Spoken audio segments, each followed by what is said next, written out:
poignée de main importante parce qu'on n'a pas encore signalé. Il y a 4 champions du monde au départ de cette rencontre. On ne peut pas en voir plus avec un match de D1. 4 champions du monde, dont 2 viennent juste de se serrer la main, Stéphane Guivarch et David Trezeguet. On peut rajouter Fabien Barthez et Bernard Diomède.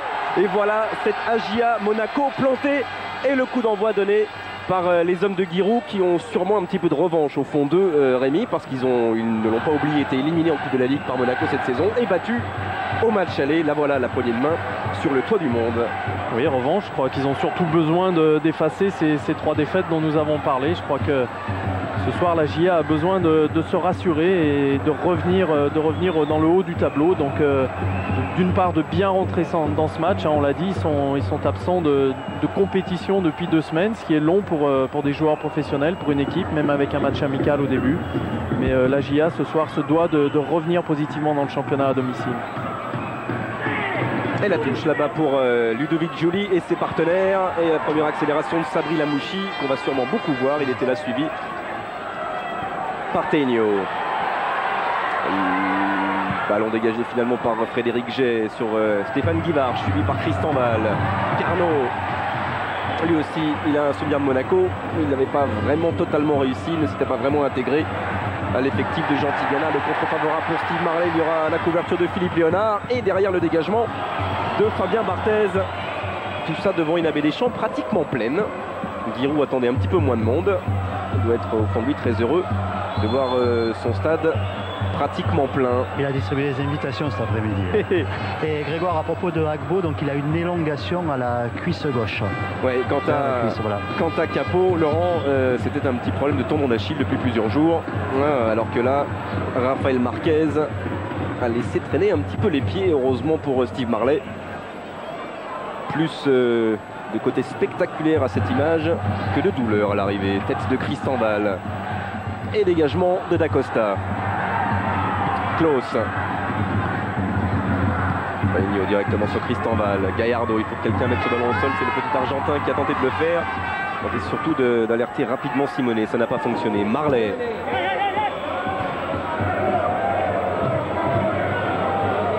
Il disait tout à l'heure au micro de Laurent, Claude Puel, qu'il ne s'intéressait pas au score de Nancy-Lyon.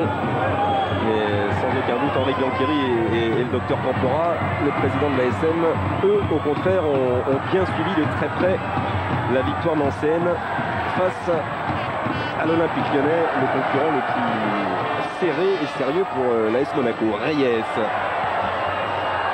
Et dépassé aussi face à Gallardo sans commettre de faute. Taigno, Jeune-Champ, Marley, Carnot. Et il y a de la vivacité, beaucoup de vivacité et des passes tranchantes en ce début de rencontre, Rémi, côté AJA. Oui, côté AJA, on s'aperçoit que Stéphane Carnot, bien évidemment, va jouer son rôle de meneur de jeu. C'est lui là qui essaie d'impulser le jeu, notamment avec Steve Marley côté droit. Voilà un duel que l'on va revoir souvent dans ce match. Gallardo qui sera pris au marquage par Jeune-Champ la plupart du temps. Marco Simonet sera avec Jay. Et Klaus ne lâchera pas Trezeguet, effectivement. Voilà les remplaçants ajaïstes avec tout à gauche Laurent Sichelski. Et on voit aussi au niveau des Monégasques le positionnement de Julie et de Gallardo quand ils ont perdu le ballon, qui est pratiquement et même sur la même hauteur que de Djetou et de Lamouchi.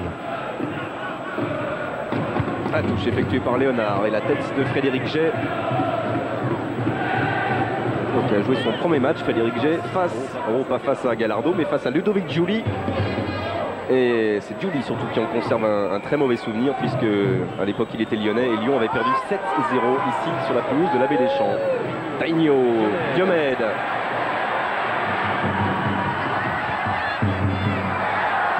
À nouveau le Finlandais, le 1-2 avec Carnot qui a fonctionné lorsqu'il est pris en face de Christian Val. Et pourtant Diomède était bien démarqué là-bas côté gauche, mais ça n'a pas fonctionné. Assati, Carnot de l'espace pour Steve Marley. Et s'il arrive à contrôler ce ballon, il y est parvenu face à Philippe Léonard, le centre de Marley. Marquez attend un petit peu et finalement, à force d'attente, le Mexicain n'a d'autre solution que de propulser ce ballon en corner, le premier corner pour la GIA. Il y a beaucoup de solutions pour les Auxerrois en ce début de match. On voit là Steve Marley récupérer une transversale d'un coéquipier côté gauche, le jeu qui se déroulait côté gauche, une solution côté droit pour déstabiliser. Et bien sûr le pied gauche de Bernard Diomède pour frapper ce premier corner au premier poteau. Et il aura une deuxième chance consécutive, à moins que Philippe Léonard. 6 mètres, 6 mètres. Oui.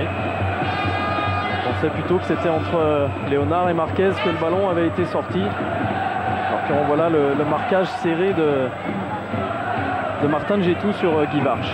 Et il faudra vérifier quelque chose, c'est que depuis le début de la rencontre, il y a au moins une dizaine de joueurs qui ont déjà glissé sur le terrain. Alors je ne sais pas si c'est dû au crampon ou à la pelouse. Elle n'a pas été arrosée avant le match, en tout cas, cette pelouse. Ludovic Giuli. On est obligé de se débrouiller un petit peu tout seul. Un ballon pour Gallardo. Et la sortie de Fabien Cole devant le petit Argentin. Il était aussi bien protégé par Frédéric Gay. Par Jeune-Champ, pardon.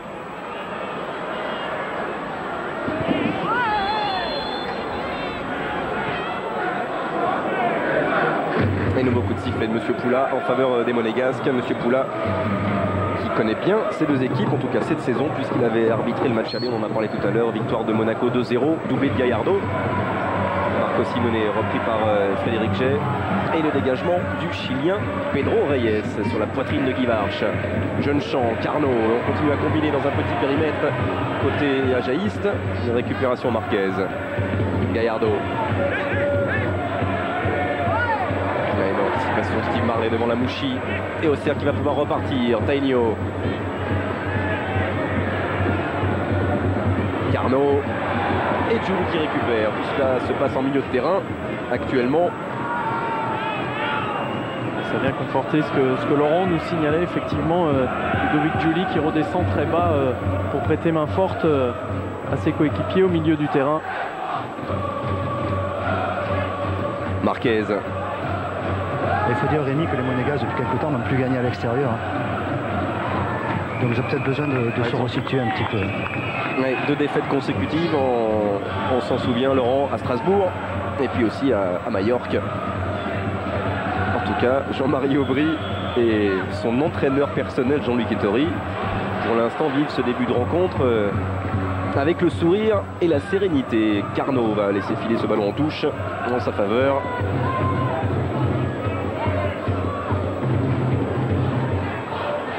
Il joue moins depuis quelques semaines, Stéphane Carnot. Et souvent, Giroud lui préfère le jeune Capot. Absent aujourd'hui, Tainio. Dégagement de Marquez devant Steve Marley. C'est-à-dire de voir à propos de Biancheri, de M. Biancheri, hey. M. Mankis qui discutait avant la rencontre, il se disait que si Lyon perdait, en gagnant leurs 3 matchs à la maison, ils seraient champions. Quoi. Oui. Donc aujourd'hui, ils ont dit on va jouer l'esprit libre. Oui, tout est une question de morale et de mental, c'est ce que soulignait Claude Puel après l'élimination, mais la victoire face à Majorque au Stade Louis II. Et cet homme à terre, Marco Simonet, est un de ceux qui ont le plus tenté l'autre soir à Louis II. Et d'ailleurs, c'est lui qui a inscrit les 2 derniers buts en date de l'AS Monaco face à Majorque, à l'aller et au retour. Coup franc frappé par Gallardo, justement sur l'Italien, qui avait évité Gay, mais qui n'a pu éviter le retour de Carnot. L'ouverture de Cyril Jeune-Champ. Et le duel entre Tristan Ball et Stéphane Guy Varche.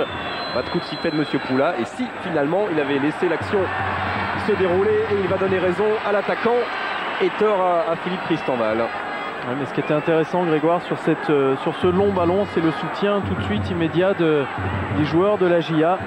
Un point de fixation Guy Varche, en l'occurrence il y a une faute bien évidemment, mais les autres joueurs arrivent en soutien, c'est ce qui est important sur les longs ballons.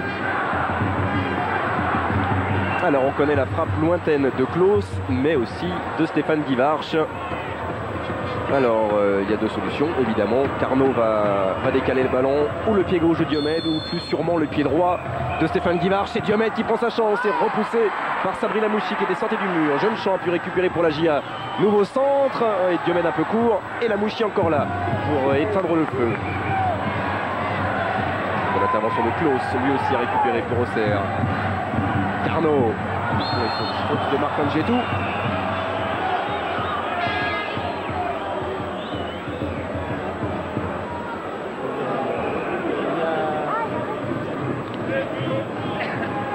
Et nouveau coup franc, cette fois il est seul, Stéphane Carnot pour le frapper. C'est excentré.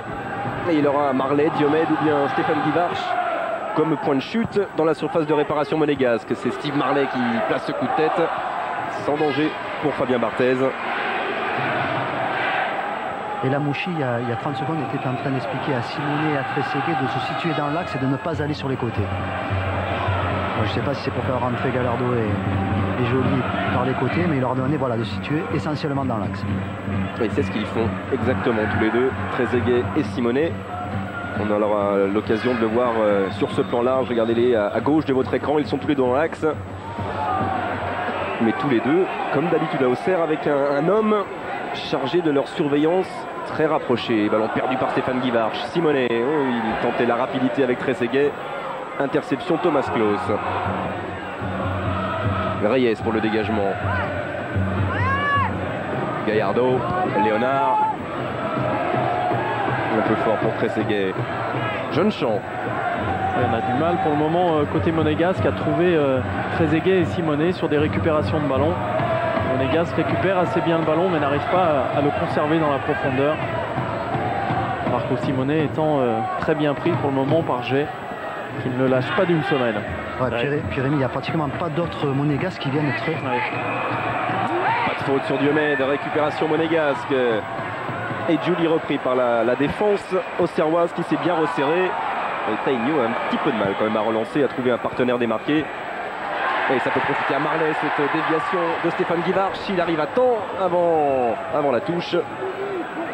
Si les Monégasques ont du mal à conserver le ballon, c'est peut-être parce que pour l'instant, c'est une rareté. La Mouchi touche quasiment pas un ballon. Je peux vous dire qu'il a mis 9 minutes à toucher son premier ballon et encore, c'était vraiment des contres pour défendre. Il n'a pas eu encore un seul ballon pour organiser, comme souvent, le jeu monégasque.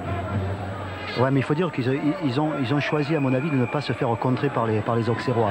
Vraiment, ils sont restés en place derrière. Voilà. Ils cherchent avant tout à trouver Julie, à trouver Gallardo, mais ne pas passer justement par leur... Voilà, pas trop par leur milieu comme ça pour se faire contrer.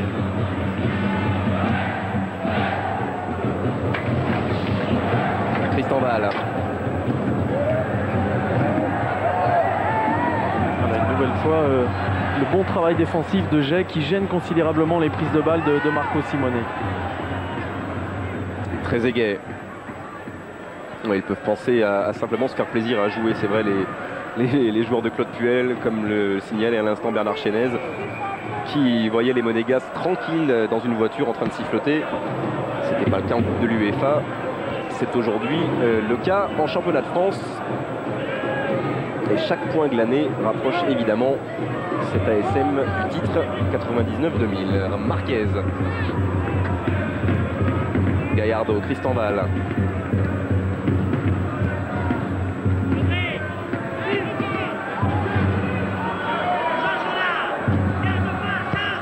Sabri Lamouchi, c'est lui que vous entendez peut-être parce qu'il donne énormément de voix et c'est lui qui oriente la manœuvre. On l'a pas encore trop vu à la création depuis le début de la rencontre. En revanche, il a beaucoup ratissé le ballon. Là, il cherchait à créer vers Trezeguet. Interception de Thomas Klaus, encore une fois polonais. Et faute de Philippe Léonard sur Steve Marley.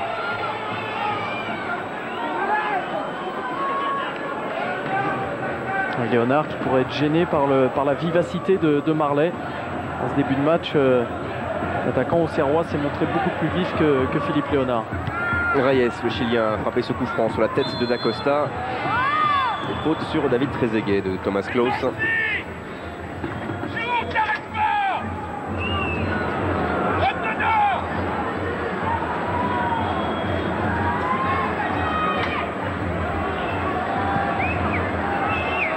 Simonet, nouvelle faute, nouvelle poussette, et monsieur Poulain va en avoir assez. Pas de carton pour l'instant pour Frédéric Jay. Et ces petites fautes depuis quelques minutes s'accumulent.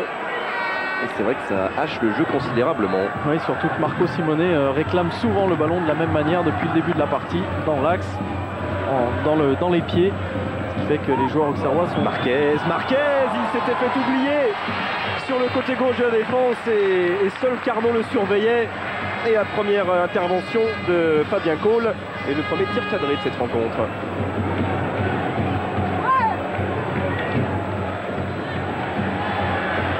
Jeune Champ.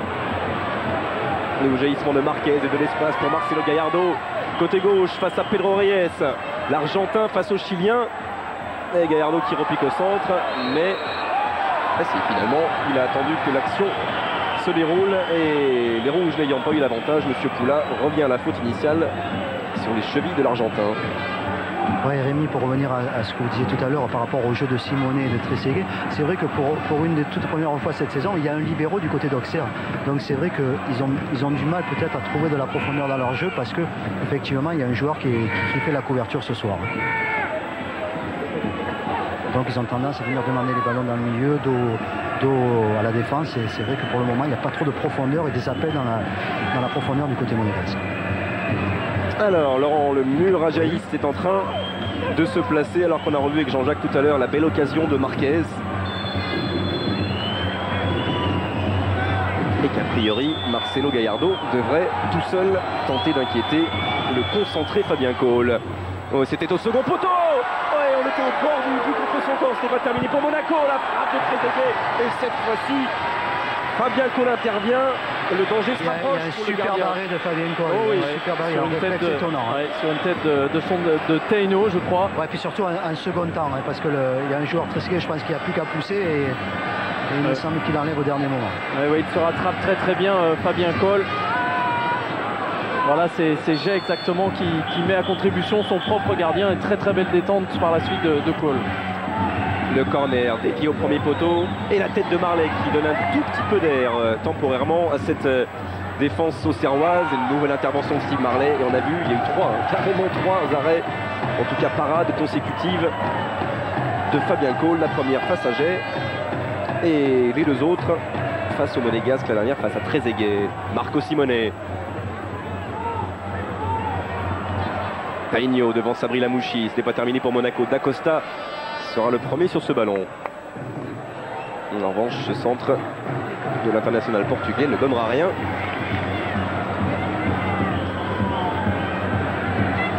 Lui, il avait marqué un penalty. C'était l'un des tireurs de penalty face à la GIA en Coupe de la Ligue. D'Acosta, il avait réussi le sien. Avec Giroud qui est en train de se mettre un petit peu en colère après Cyril Jeannechamp en lui demandant de vraiment serrer son marquage sur Gallardo. Assati. Carnot directement sur Philippe Léonard qui choisit l'extérieur du pied gauche pour envoyer Marcelo Gallardo côté gauche et le long de la ligne.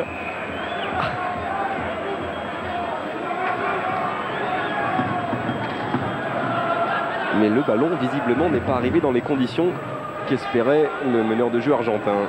Jeannechamp justement pour la touche. Marley. La récupération Cristanval pour l'AS Monaco. Marquez qui va repasser par Fabien Barthez. Et le long dégagement pour aller essayer de perturber la défense auxerroise. Et à l'arrivée, ce sera une touche pour l'ASM. On a souvent dit que le jeu à trois attaquants d'Auxerre n'était pas un cadeau pour les milieux de terrain qui du coup avaient moins de ballons que dans d'autres équipes. Au contraire, pour l'instant, à Auxerre, ce sont les trois milieux de terrain qui touchent le plus de ballons et c'est plutôt Diomède et Guy Varche qui en sont privés. En voilà un milieu de terrain, Philippe Tainho qui vient de toucher ce ballon et de trouver Assati avec Stéphane Carnot face à Cristanval et Anna Costa. Récupération monégasque, Lamouchi dans la course de Djetou. Gallardo, il a levé la tête, il a trois possibilités. Il y a Marco Simonet côté droit. Toujours suivi par Frédéric Jay. Et encore une faute. Mais pourtant, monsieur Poula laisse filer et va finalement sanctionner Francisco d'Acosta. Ouais, Marco Simonet a beau lui dire, il y a eu peut-être quelque chose d'abord sur moi. C'est bien le défenseur monégasque qui est le premier averti dans cette rencontre. Ouais, si Cyril Jeannechamp est un petit peu loin de Marcelo Gallardo, on ne peut pas dire la même chose de Frédéric Jay sur Marco Simonet. Là, on a vu la fin de l'action, mais Frédéric Jay qui semblait avoir récupéré le ballon de manière légale. Ce qui a énervé un petit peu les monégasques derrière. Là, le mot marquage individuel prend toute son expression avec ce duel Simonet-Jay. Cristanval face à Stéphane Guivarch. Et la touche pour la GIA. Voilà, alors que l'on revoit, oui, quand même, il y a une petite faute de Jay qui manque le ballon à vitesse réelle. J'avais pas vu exactement ça. Est-ce qui n'enlève rien au bon travail défensif de Frédéric Gey. Assati pour la touche, il a choisi Diomède. Oui, qui ne passera pas face à Dacosta. Et Gey, lui, s'impose devant Simonet. Carnot. Toujours pas de contre favorable, récupération de Lamouchi. Marquez. Oui, qui a pris le temps de sonner sa relance, il pouvait frapper fort, il a préféré s'appuyer sur Léonard. Et voilà comment un ballon qui aurait pu être rapidement perdu se transforme en bon ballon d'attaque pour l'AS Monaco. Gallardo, Lamouchi, Giuli. Bon, ça semble un petit peu désordonné, mais ça progresse toujours côté monégasque. Marco Simonet, toujours pas de position de frappe, il va choisir le pied gauche. Marco Simonet, il était parti un petit peu en retard, Fabien Cole, et ce ballon qui vient pratiquement toucher le montant droit de la GIA. Voilà, encore une fois un ballon dos au but pour Marco Simonet qui là embarque carrément 3 adversaires, et c'est le contre d'un partenaire de Fabien Cole qui a failli tromper celui-ci. Il était loin Fabien Cole, et il s'en sort bien parce qu'il avait un tout petit peu perdu ses appuis sur ce ballon détourné. Gallardo pour le corner. Oh, encore un ballon repoussé sur sa ligne par Eric Assati, c'est pas terminé pour l'AS Monaco cette fois-ci. Gallardo n'ira pas plus loin et Reyes protège la sortie de ce ballon en sortie de but pour Cole. Donc ça ressemblait un petit peu à la mésentente que l'on avait vue à Bastia pour les Auxerrois qui leur avait coûté le but. Cette mésentente sur ce corner de Gallardo. Fabien Cole, lui, est encore très présent sur sa ligne. Ouais, heureusement pour ses coéquipiers, c'est lui qui prend la décision finale de se propulser en avant et de boxer ce ballon. Sinon, à force d'attentisme, d'hésitation, des joueurs comme Trezeguet, Simonet et d'autres très à droite devant le but pourraient rapidement profiter. La touche. Ouais, justement, à ce propos, quand Claude Puel a vu son équipe attaquer, bon, si nous, tout le monde appréciait le spectacle, c'est vrai que lui, il a demandé à Lamouchi, il lui a dit textuellement, il y en a un sur deux, ou de lui ou de Dacosta, qui reste en place quand son équipe attaque. Ouais. Hein, c'est clair quand même, ouais, ils font très attention défensivement. Carnot. Voilà, bon ballon pour Stéphane Guivarch qui va être peut-être récupéré par Christian Val. Pour l'instant, Guivarch ne passera pas. Et devant lui, un autre champion du monde, Fabien Barthez. Dégage Monaco. Tête de Marquez, récupération Carnot. Lui aussi il bouge beaucoup, tente beaucoup. Stéphane Carnot, il s'est appuyé sur Steve Marley, le centre, c'était pour Guivarch. Mais la trajectoire va fuir le crâne du breton de la GIA. Puis on en profite parce que ça intéresse plein de monde pour vous donner des nouvelles de François Nicolaï, le président du Sporting Club de Bastia, qui a été victime, vous le savez peut-être, d'un malaise hier, d'un malaise qu'il a pris au moment où Prince donnait la victoire finale de Bastia face à Montpellier. Il est toujours en observation à l'hôpital de Bastia, le président Nicolaï, mais il devrait en sortir en tout début de semaine prochaine. A priori, ce malaise est dû à un gros coup de fatigue, mais les nouvelles sont bonnes. Dacosta.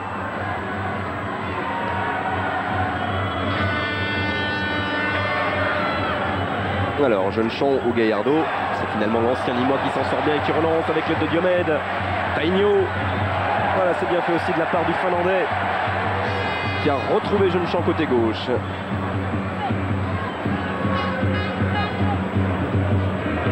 Et on a vu là beaucoup d'espace dans les lignes, entre les lignes de la AS Monaco, entre l'attaque et la défense, qui laisse souvent des possibilités à la GIA pour trouver un joueur entre deux autres et trouver des solutions vers l'avant.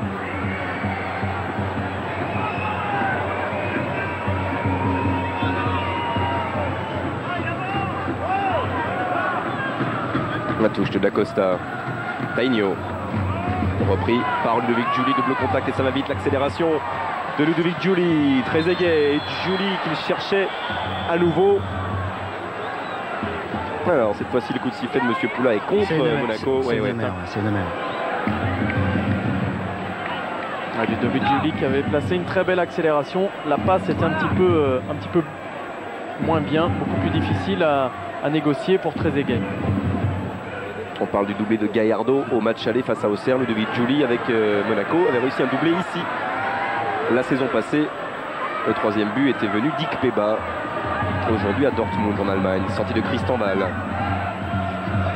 Assez impressionnante sérénité pour l'instant depuis le début de cette rencontre, Philippe Christian Val. Giuli. Simonet. Lamouchi. Alors il a levé la tête, Sabri Lamouchi, c'était pour Marco Simone. Bonne interception de Frédéric Jay. Tainio. Mais difficile là-bas pour Bernard Diomède car D'Acosta avait tout de suite anticipé ce que Tainio allait faire. Lamouchi. Voilà, bon ballon dans la course pour Marco Simone face à Reyes. Il était passé et retour de Frédéric Jay. Indispensable car sinon Simone se présentait en face à face avec Fabien Cole. Oui, mais Frédéric Jay qui rattrape un petit peu une erreur de placement au départ. Il est sur l'extérieur, laissant tout l'intérieur du terrain à Marco Simone. Et là on le voit rattraper son erreur de placement parce que néanmoins il reste très très vigilant. Gallardo pour le corner monégasque. Trezeguet est au second poteau, des 2 points encore une fois. Fabien Cole et une deuxième chance consécutive pour l'AS Monaco.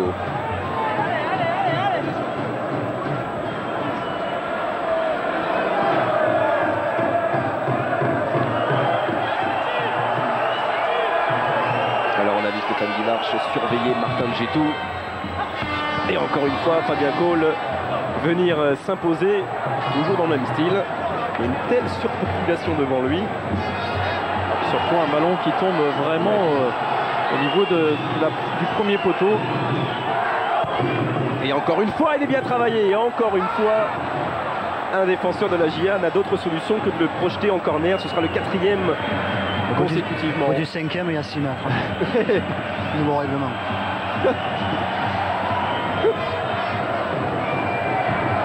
Et encore Gallardo. Cette fois-ci, il l'avait frappé un peu court, peut-être un petit peu de fatigue après avoir répété le même geste.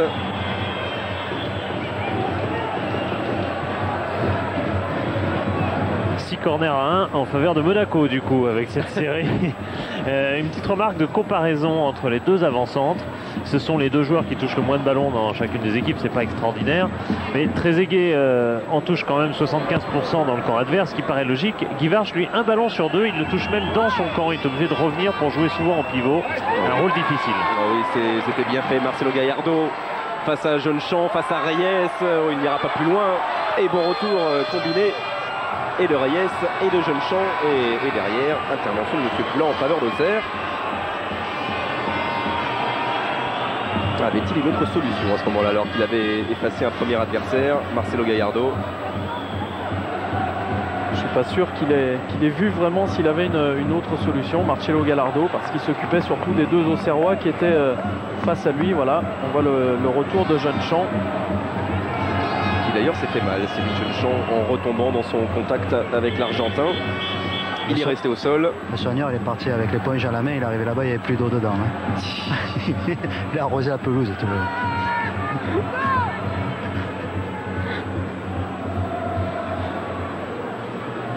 Voilà, c'est peut-être au niveau de l'épaule.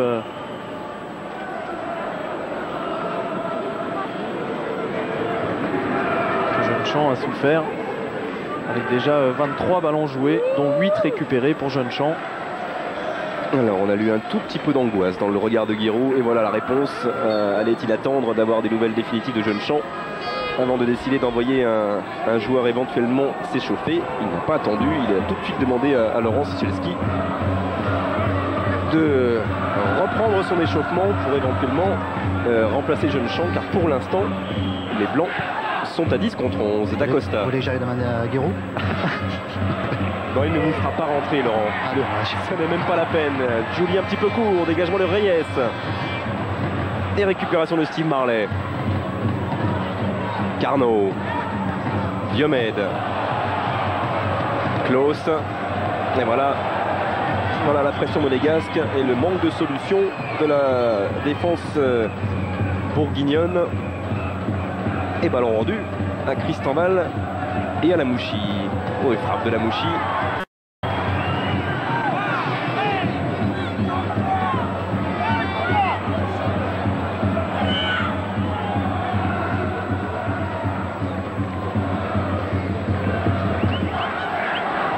Alors, monsieur Poula a-t-il vu Cyril Jeune-Champ, voilà qui est fait, autorisé à revenir sur la pelouse de la Baie des Champs. À nouveau 11 contre 11. Oui. C'est pas encore à ce niveau-là, mais c'est vrai que Monaco presse Bernard Chénez.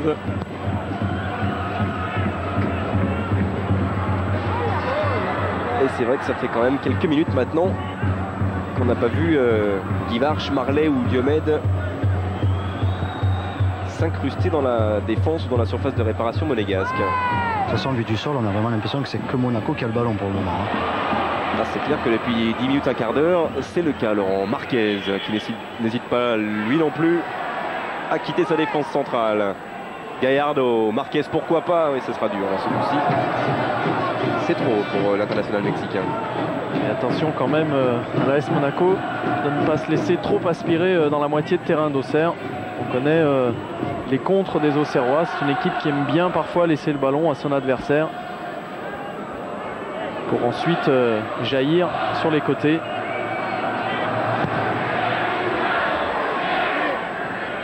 Tête de Lamouchi, Tristan Val, D'Acosta. Côté monégasque, autant du côté auxerrois, puisque moi je suis de ce côté, on joue très peu à droite de l'attaque monégasque et très peu à gauche de l'attaque auxerroise. Hein. D'ailleurs, ça fait râler un petit peu Julie et Diomède. Et ouais, donc c'est vrai que ça joue essentiellement de l'autre côté. Alors pour vous, c'est avantageux, c'est devant vous, mais nous, c'est un peu loin. Tête de D'Acosta, Gallardo.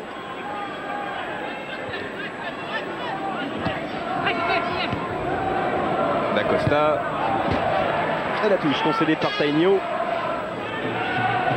Il y a beaucoup de jeunesse et d'espoir importants pour leur pays venus d'Amérique du Sud ou bien des pays scandinaves ce soir, et sur le terrain et sur le banc des remplaçants, avec Riese, Farnerud et Tainio côté scandinave. Et puis on n'oublie pas Gallardo, Contreras, Marquez côté sud-américain. Oh, voilà, justement, il est argentin et il va obtenir une touche, Marcelo Gallardo.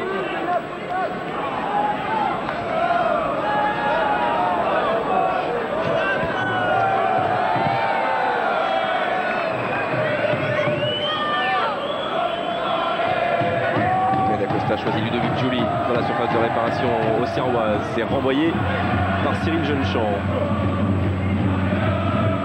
Lamouchi. Trezeguet devancé par Klaus. Au duel à plus d'1m85 entre Thomas Klaus, le polonais, et David Trezeguet. Tristan Val. Oui, faute sur Marco Simone sous les yeux de Monsieur Poula.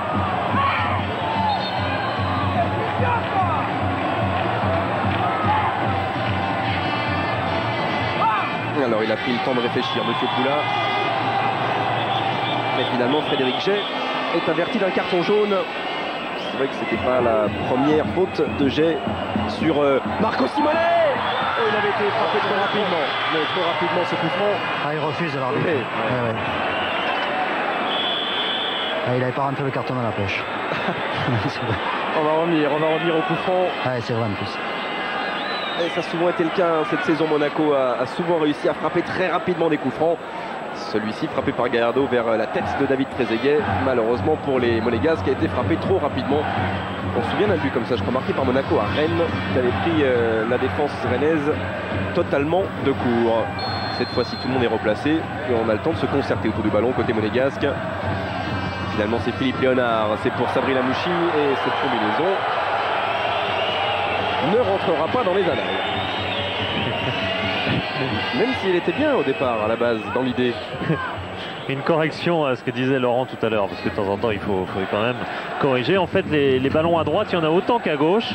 Le seul problème, c'est qu'au niveau de D'Acosta, ça remonte pas. C'est-à-dire que D'Acosta on a beaucoup, mais ça va pas jusqu'à Giuli. Alors que de l'autre côté, ça marche mieux. Léonard transmet mieux, apparemment, jusqu'à Gallardo. C'est pour ça que Laurent avait parlé d'une aile droite un petit peu plus désertée. Dégagement de Barthez devant Bernard Diomède. Je parlais pas de l'arrière droit, je parlais de l'attaquant. C'est vrai que c'est un défenseur à la douce, alors c'est normal. Et la touche pour Auxerre. Il reste 10 minutes dans cette première période. Auxerre dominé, mais toujours 0-0 entre l'AGIA et l'AS Monaco. Carnot suivi par Tristan Val. Bon, tout seul, il s'en sort bien pour l'instant. Aura-t-il le bénéfice de la touche, ou même un petit peu mieux? Stéphane Carnot, ce sera un petit peu mieux. C'est-à-dire un coup franc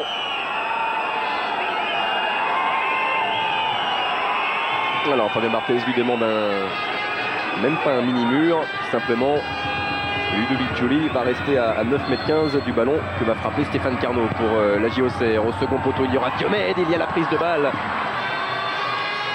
de Fabien Barthez. Ouais, sous la pression de Steve Marley, qui avait eu une très très belle extension, on va le revoir. Il monte très très haut, mais Fabien Barthez capte parfaitement ce ballon. C'était même un coup franc qu'a signalé M. Poula. Il est revenu au départ de l'action. Sans doute a-t-il jugé que la charge de Steve Marley méritait d'être sanctionnée. Christian Val. Pas de faute sur Giuli, pas de faute d'Assati. Et la GIA qui repart. Guivarch, Carnot. Marley. Derrière lui, Jeunechamp. Et il est passé devant Gaillardeau, Cyril Jeunechamp. Alors l'obstruction est évidente, le tirage de maillot aussi, et l'avertissement verbal sera le dernier. Pour l'Argentin, la prochaine fois, M. Poula sortira à nouveau la carte jaune. Klaus pour frapper le coup franc. Et chercher Stéphane Guivarch qui a pris le temps de contrôler. Et derrière d'enchaîner la frappe, la voilà la première tentative du capitaine de la GIA. Guivarch qui va prendre appui pratiquement sur Dacosta. Un geste d'attaquant.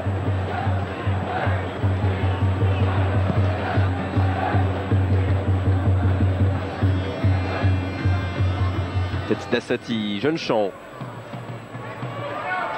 Edgetou en puissance, s'impose devant Carnot, Marco Simonet. Ouais, c'est bien fait, il a attendu le mouvement, il a attendu la possibilité, la solution offerte par Martin Djetou.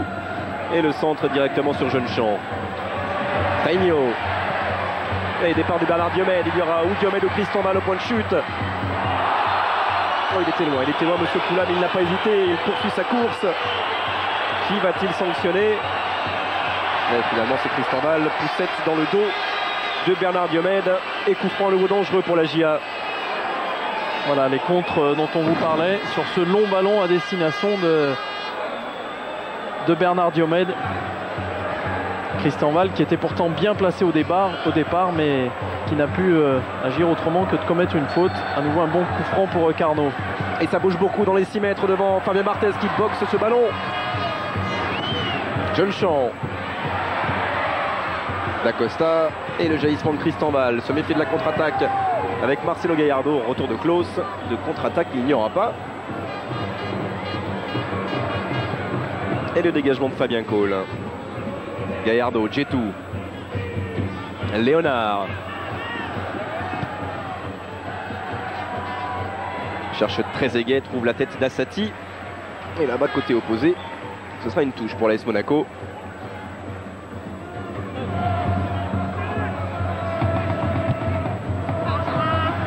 Et une récupération de Taigno dans les pieds de Sabri Lamouchi. Dégagement Assati. Guivarch. La mésentente Diomède avec Steve Marley. Il a hésité un petit moment, Fabien Barthez, et finalement il quitte largement ses 16 mètres. Et il doit vite se replier, même si là ce ballon, heureusement pour lui, retombe directement sur Marco Simonet. Et encore une intervention de Klaus devant David Trezeguet. Ne se trouve pas encore entre Monégasque à la pointe de l'attaque, entre Simonet ou Trezeguet, ou bien entre Marcelo Gaillardeau et ses deux attaquants de pointe.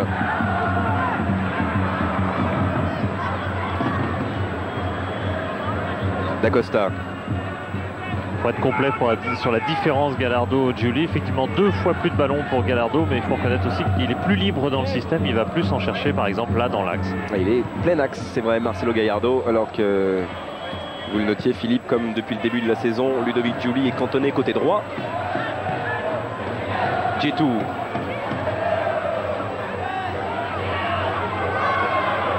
Il va provoquer Stéphane Carnot, il est passé, Martin Djetou la tête vers Marco Simonet, qui remet ce ballon en retrait à la limite des 6 mètres et dégagement encore une fois de Thomas Klaus.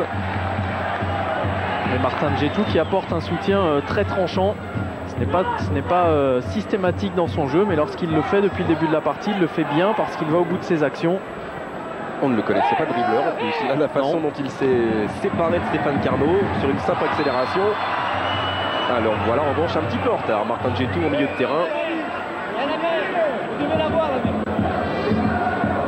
Jean lui demande un carton jaune qu'il n'obtiendra pas de la part de M. Poula.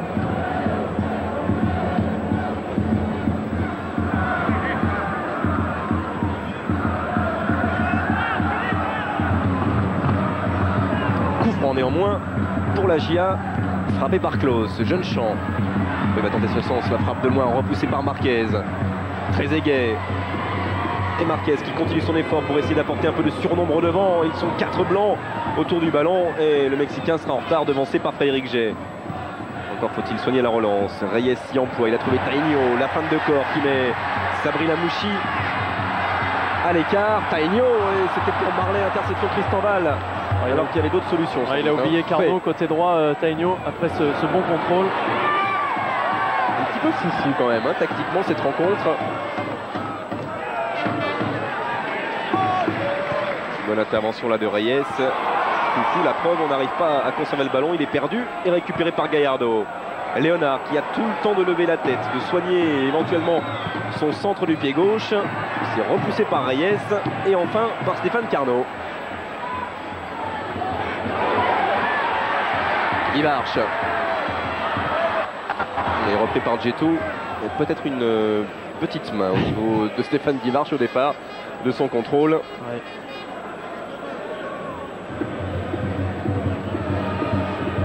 Tainio. Oh, et Bernard Diomède face à face ou presque, qui va tenter le lob. Bernard Diomède. Oh, ce ballon qui passe juste au-dessus de la transversale de Fabien Barthez. Là voilà la plus belle occasion pour la GIA depuis le début de cette rencontre. Il a tenté la finesse. Incontestablement, voilà Dacosta, lorsque Tainio reçoit le ballon, il s'avance, il est aspiré par le ballon, il oublie une demi-seconde, il oublie Bernard Diomède dans son dos. Quant à lui, Bernard Diomède tente le petit lob, le petit piqué, légèrement au-dessus, mais une très très belle action pour la GIA. Non, à quelques centimètres de son 3e but de la saison, Bernard Diomède. Regardez les tirs. Et c'était la plus belle occasion, en tout cas pour la GIA, depuis le début de cette rencontre. Diomède, entre autres, qu'on a longtemps annoncé du côté de Monaco lors de la dernière intersaison. Et vous connaissez l'histoire, il est finalement resté au Cerf. Il devrait quand même et logiquement quitter en fin de saison, Bernard Diomède. Carnot, Marley, Jeune Champ.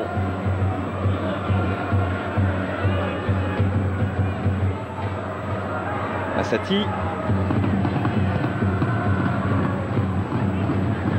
Carnot. Voilà, la pression combinée de Trezeguet et de Martin Djetou. Et la récupération pour l'AS Monaco. Trezeguet. Gallardo. Et toujours Jeune Champ en face de lui. Toujours les yeux levés de l'Argentin où il avait laissé filer Marco Simone vers Trezeguet. Mais la défense auxerroise n'est pas tombée dans le piège. Gallardo à nouveau.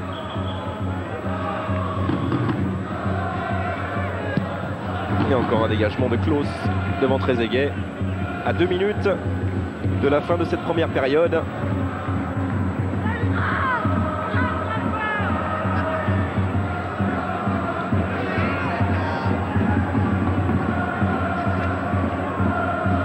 Marquez.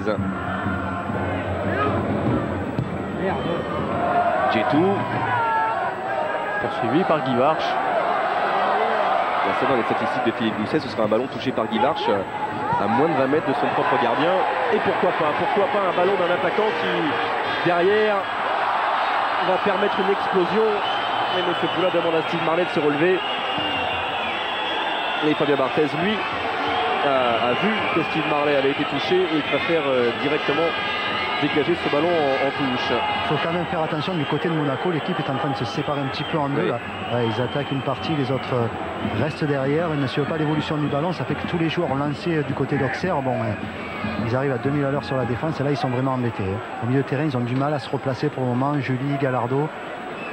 Et c'est vrai que là, ils ont un petit problème à régler, les Monégasques. Alors qu'on a revu la faute pendant que vous nous parliez des problèmes monégasques, Laurent, la faute de Philippe Léonard et de son pied droit qui était... Enfin, même s'ils ont des problèmes, ils vont mettre à leur place. Oui. C'est des petits problèmes. Le pied droit de Léonard qui était venu percuter Steve Marley, qui heureusement pour Giroud et les Auxerrois s'est relevé.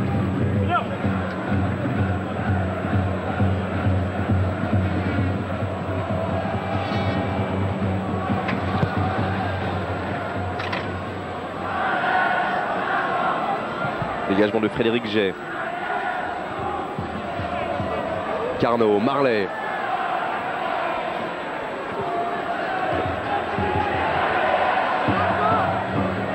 Jeune Champ, chercher Diomède, va trouver l'interception de Dacosta. Là aussi, il faut le réussir le contrôle, sinon derrière ça peut aller vite. Récupération de Giuly hors jeu pour Marco Simone. Et pourtant l'Italien semble être, c'est compréhensible, en totale contradiction avec l'arbitre assistant. Mais malheureusement, il n'y a pas de ligne sur cette pelouse de la GIA. Et pourtant, Marco Simone ne semblait pas vraiment en position de hors-jeu. C'est la deuxième fois seulement que les Monégasques se font prendre, mais c'est logique face à une équipe qui joue l'individuel. Je regardais le schéma auxerrois, je surveille Guivarch. Ouais. Le schéma auxerrois, je peux vous dire que derrière, c'est une vraie défense à 3. Oui. Ça apparaît extrêmement clairement quand on regarde les positions moyennes des joueurs, avec un libéro, 2 stoppers, et non pas le 4-3-3 habituel, Ouais. légendaire. Ouais, d'Auxerre. c'est ce que nous disait Philippe Claude Puel, juste après la défaite d'ailleurs, face à l'élimination jeudi soir face à Majorque. Il disait tout le monde est resté avec Auxerre sur ce 4-3-3 immuable. Et pourtant ça bouge. On en reparlera tout à l'heure parce que ça bouge aussi devant les 16 mètres de Fabien Cole. C'est la mi-temps. Et ce sera la mi-temps, alors que Marco Simone espérait peut-être un dernier coup franc, une dernière possibilité dans cette première période. Lamouchi pas content, et le score à la pause entre Ajaïste et Monégasque, 0-0. Ah, ça c'est bien, maintenant il faut continuer, il ne faut pas avoir de baisse de régime. Et comme cette équipe, il faudrait peut-être un peu accentuer les mouvements, mais bon, c'est vrai que c'est pas évident parce que les jambes commencent à se faire un peu lourdes. Merci. Oui, ouais, les jambes commencent à se faire un peu lourdes, c'est le constat de mi-temps de Claude Puel, et c'est vrai qu'on en parlait, Rémi, avant cette retransmission. C'est vrai que les Monégasques ont joué 3 fois plus de matchs que les Auxerrois depuis 2 semaines. Enfin bon, l'effectif est riche aussi, ça pourra tourner en seconde période côté Puel. Oui, mais ça peut être un élément assez important pour la deuxième mi-temps. Non seulement ils ont joué plus de matchs, en plus ils ont joué la deuxième mi-temps du match aller à Majorque à 10, ils ont fait beaucoup d'efforts. Donc c'est vrai que physiquement les Monégasques pourraient souffrir un petit peu en fin de partie. Et Jean-Jacques qui nous montrait la première position de hors-jeu de ce début de seconde période pour Marco Simone. Pas de changement ni côté Monégasque ni côté Auxerrois. Et le premier ballon pour Gallardo avec Marquez, Christian Val.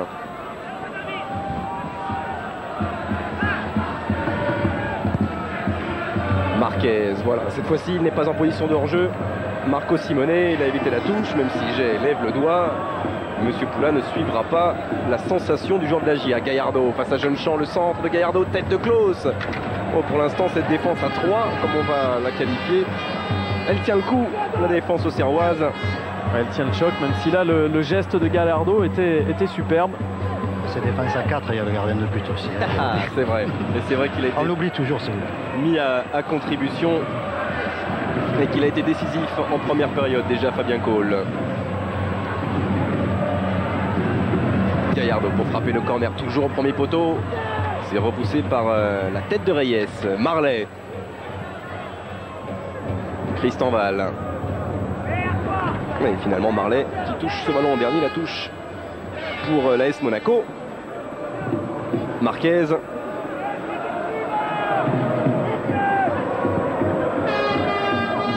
Très égal, et aussi un peu l'image de Stéphane Guivarch. Recule pour un petit peu s'extraire du marquage de Thomas Klaus. Et encore un corner obtenu, cette fois-ci par Philippe Léonard, un défenseur qui oblige un attaquant adverse à défendre.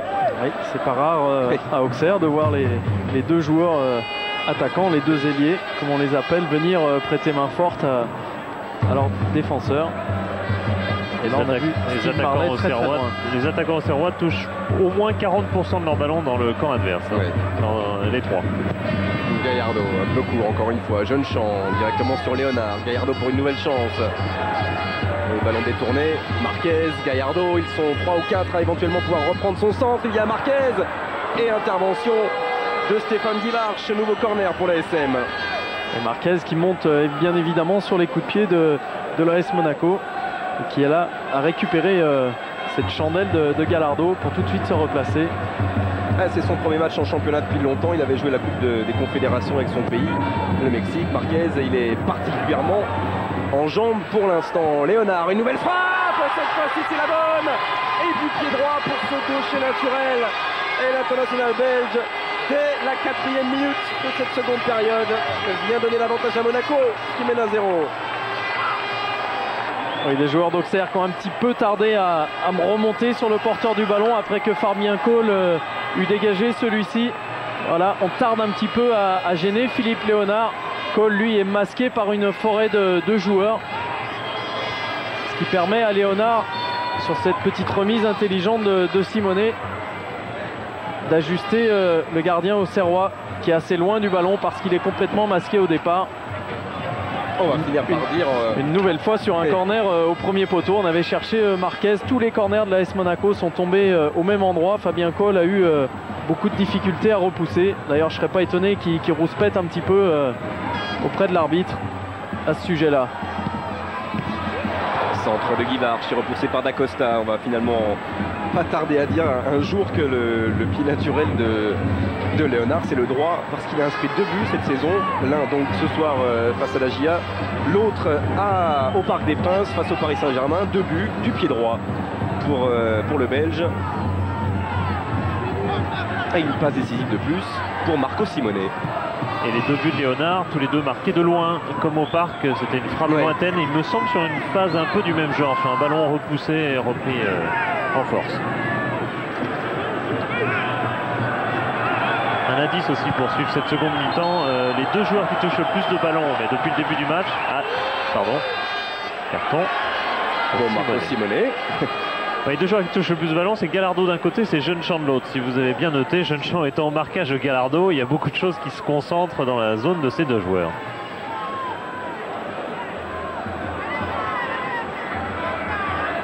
Alors sans doute a-t-il été averti parce qu'il n'était pas à distance complètement sur ce coup franc. C'était très clair. Carnot, dégagement d'Acosta. Giuli. Lamouchi dans la course d'Acosta. Il a regardé Trezeguet devant lui. Retour de Diomède. Oui, la légion étrangère du côté de Monaco est partie s'échauffer. Hein. Ouais. Scandinave. Ouais. Surtout scandinave. Ouais. Non, mais je crois qu'on aura besoin de tout le monde du côté monégasque. Et c'est après le but que Claude Puel a leur demandé d'aller s'échauffer. Et pour l'instant, Monaco, à cet instant précis de cette 28e journée, possède 13 points d'avance sur l'Olympique Lyonnais. 14, on pourra même dire ça comme ça, avec une telle différence de but. Autant dire qu'à la 52e minute de ce Auxerre Monaco, les chances de titre ont encore augmenté pour l'équipe de Claude Puel. Marquez.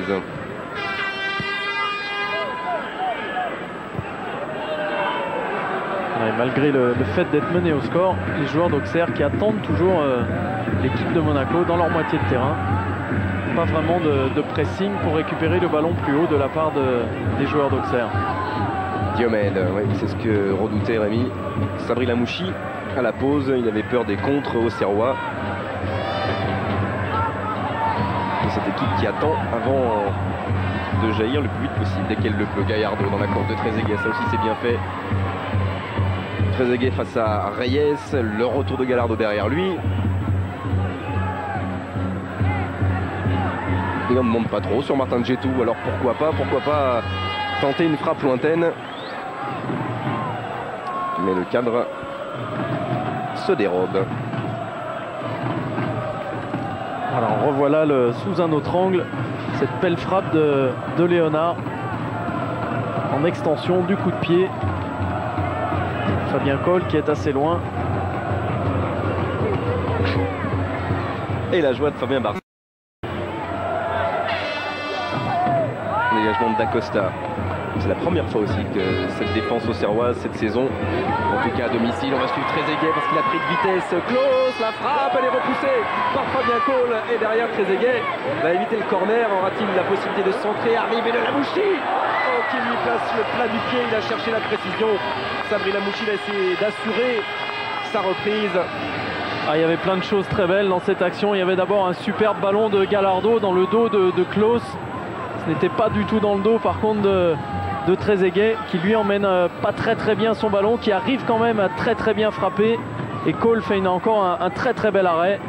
Et puis là c'est Lamouchi qui enlève un petit peu cette demi-volée du pied droit. Par contre là on revoit la frappe coup de pied en force de Trezeguet, la main ferme de Cole qui se relève pour aller gêner le buteur monégasque. Mais c'est allé très vite au départ avec un bon ballon en une touche de balle de Gallardo.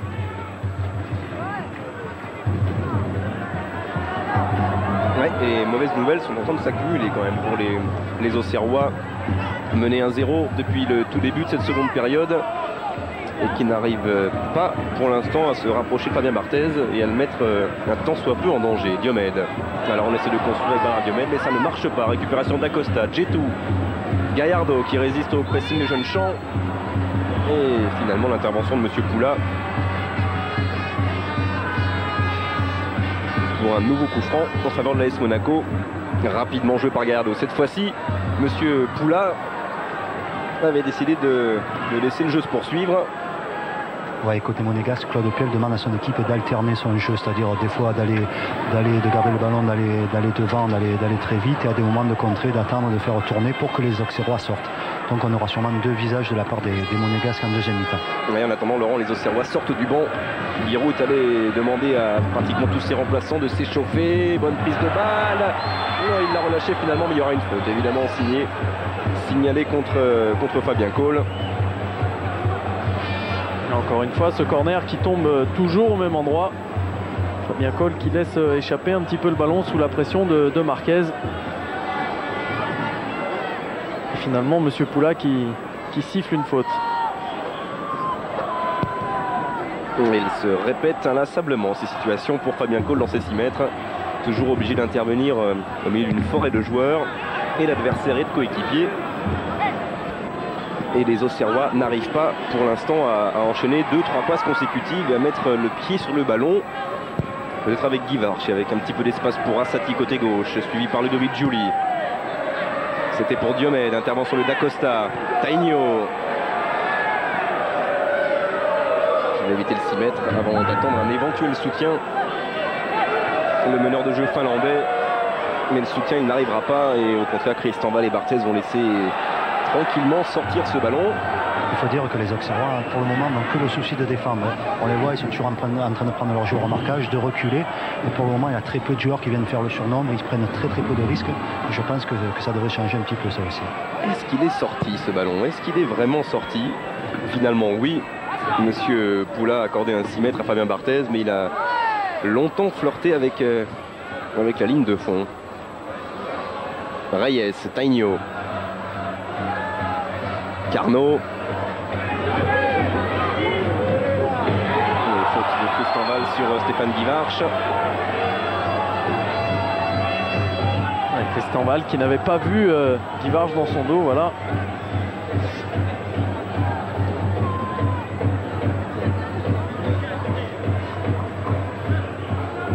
Voilà, 16 fautes côté monégasque, le double par rapport à Auxerre. Et Assati pour frapper le coup franc au Serrois. Oh, la tête de Marley qui était montée plus haut encore que Fabien Barthez qui s'est fait mal. Il s'est fait mal, Fabien Barthez. Oh, il est mal retombé, c'est une certitude. Il a tout de suite fait un signe vers son banc. Et c'est le genre de signe qui malheureusement ne trompe pas. Bon, on espère qu'il ne s'est rien passé de grave pour Fabien Barthez.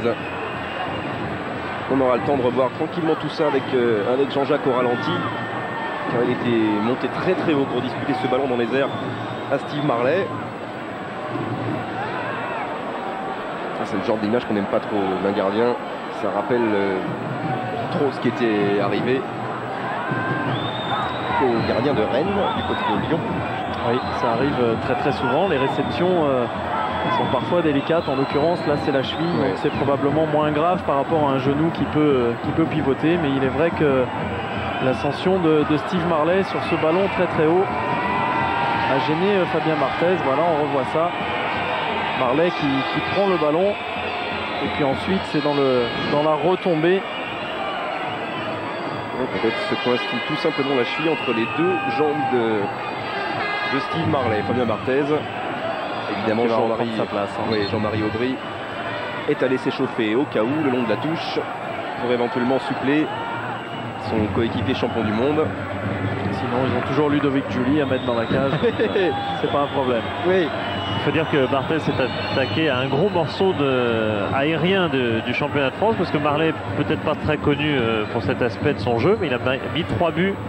De ses 6 buts, il y en a 3 qu'il a marqué de la tête, et il monte très très haut, effectivement on l'a vu. Non, mais ils ont l'habitude, hein, les Monégasques, de changer de gardien. Je me souviens d'un match face à Leeds, si mes souvenirs sont bons. 3 gardiens. 3 gardiens, et le dernier était Claude Puel. Je crois que le dernier était un joueur de champ et Claude Puel avait dû enfiler un petit moment les gants. En tout cas, Pifto s'était blessé, qui déjà remplaçait Barthez blessé. Fabien Barthez, oui. Et Delaroche était ensuite blessé gravement. Mais malheureusement, ça avait coûté sa qualification en Coupe de l'UEFA cette année-là à l'AS Monaco, éliminé par Leeds United. Tainio. Mais on suit les évolutions de Fabien Barthez. A priori, on le voit trottiner là-bas dans ses 16 mètres. Le gardien monégasque, la cheville va un petit peu mieux. Jetou. Mais quand j'évoquais une grave blessure, la dernière en date, c'est entre autres celle de Christophe Robot, qui était très mal retombé et qui avait touché ses ligaments, qu'il avait longtemps tenu écarté des terrains de première division. Aujourd'hui, heureusement pour lui, il est de retour. Christophe Robot. Gallardo, toujours dans son duel avec Jeune-Champ. Reyes, qui espérait sans doute ce soir jouer face à Contreras, son compatriote,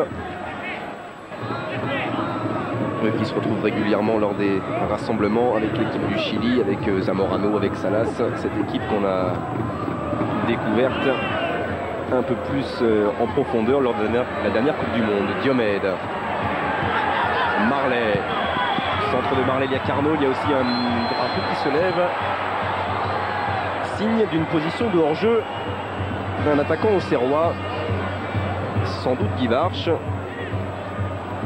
Vraiment limite. Ouais, hein. ne paraît pas évident sur ce plan-là. Absolument pas. Mais la preuve en tout cas que Marley lui reste bien côté droit, mais que Diomède de plus en plus prend des libertés. Et on le voit prêter main forte, Bernard Diomède, à Stéphane Carnot dans l'animation du jeu. Dégagement de Fabien Cole sur le bout du pied de Stéphane Guivarch. Marley, à nouveau Guivarch et en permute, centre-attaquant ajaïste. Marley, ils sont 3 monégasques autour de Steve Marley, pas de faute pour l'instant. La frappe de Tainio détournée par la Mouchi, et cette fois-ci un petit peu d'espace pour Jeune-Champ. Centre de Jeune-Champ, la tête de Tristan Val qui vient ôter ce ballon à Steve Marley, qui derrière avait déjà préparé le geste d'une reprise de volée. Et Giuli repart pour Monaco. Gallardo. Il n'y a pas beaucoup de raisons pour le public de la Baie des Champs de s'enflammer, car c'est vrai, les accélérations des joueurs de Giroud sont un petit peu absentes en cette seconde période. En tout cas pour l'instant, regardez ce geste qui avait plus qu'entamé Steve Marley. Ah, Grégoire. Oui, Laurent. Je ne sais pas si vous êtes à la deux. Je suis avec Jean-Luc Ettori. Jean-Luc, à la mi-temps, vous sentiez qu'il y avait peut-être un bon coup à faire ce soir à Auxerre? Oui, c'est vrai qu'on a retrouvé certaines vertus qui nous avaient manqué ces derniers temps. Je crois qu'on presse bien cette équipe d'Auxerre, on les a empêchés de sortir de leur camp. À partir de là, on vient de marquer un but en début de seconde mi-temps. Je crois qu'on a fait le plus dur. Le tout maintenant, c'est de ne pas reculer, c'est de continuer à jouer. Je crois qu'on sait faire que ça. Donc, aller chercher très haut et jouer. De toute façon, vous pensez aussi que cette équipe d'Auxerre va sûrement changer de visage, non? Écoutez, ils n'ont pas trop l'habitude de changer de visage. Hein. C'est vrai que on les connaît bien. Mais bon, je crois que c'est surtout nous qui est le plus important. Continuons à jouer. Continuons à aller les chercher haut dans leur camp. À partir de là, je pense qu'on doit avoir une bonne surprise à la fin du match. Pas d'inquiétude pour Barthez? Non, ça va. Il paraît que vous avez repris une licence au cas où. Ouais, on sait jamais. Ok, merci. Oh, ça lui arrive maintenant de jouer attaquant de pointe à Jean-Luc Ettori avec son club de Menton. même s'il est toujours le préparateur attitré des gardiens de la SM. Et pendant ce temps, évidemment, comme d'habitude, on l'a vu, Rémi Gallardo essaie de frapper un coup franc rapidement, mais que M. Poula a fait retirer, donc pas de but. Cette fois-ci, il va l'enrouler. Oh, Marcelo Gallardo et la puissance qui vient enfoncer la main gauche de Fabien Cole. Oh, voilà le break réalisé par l'AS Monaco, et d'un coup franc magnifiquement ciselé, Gallardo permet à la SM de mener 2-0. Et on revoit ce coup franc de Gallardo, côté ouvert. Fabien Cole qui fait un premier pas côté droit, pensant que le ballon pouvait s'élever au-dessus du mur. Puis après, la main est un petit peu trop molle. En tout cas, il est un peu trop loin du ballon. Les Monégasques qui effectivement avaient joué ce coup franc très rapidement dans un premier temps. Voilà, on revoit cette très très belle détente de Cole. Alors on le voit bien sur ses appuis pourtant, mais il a hésité à choisir le côté, et Gallardo, lui, s'est pas posé de questions. Oh, que c'est terrible pour un gardien d'encaisser un but de la sorte alors que le ballon est touché, mais pas suffisamment. Thierry Gilardi tout à l'heure à la mi-temps évoquait une frappe de mule en Bundesliga. C'est vrai que ce genre de frappe, les gardiens en général ont du mal, mais celle de Gallardo était plus travaillée que vraiment frappée. Et pourtant ça suffit, la précision parfois, et en tout cas sur ce coup-là, a remplacé la puissance. Le 7e but cette saison de Marcelo Gallardo, qui décidément gardera un bon souvenir d'Auxerre. Ça fait 3 buts en 2 matchs, les 2 du match aller et celui peut-être de la victoire définitive au retour. 2 buts à remonter pour la GIA, il reste à peu près 30 minutes en tout. Et la GIA qui souffre de plus en plus, qui jusqu'ici avait bien résisté face aux gros bras, comme on dit, les gros bras du championnat, qui n'avait pas encaissé de but face au Paris Saint-Germain, face à Lyon, face à Bordeaux, mais ce soir face à Monaco, ça fait déjà 2. Carnot, Diomède, le centre de Stéphane Carnot, Guivarch. Ah, on le sent dans l'attente et dans l'interrogation, Stéphane Guivarch, qui attend peut-être du soutien autour de lui.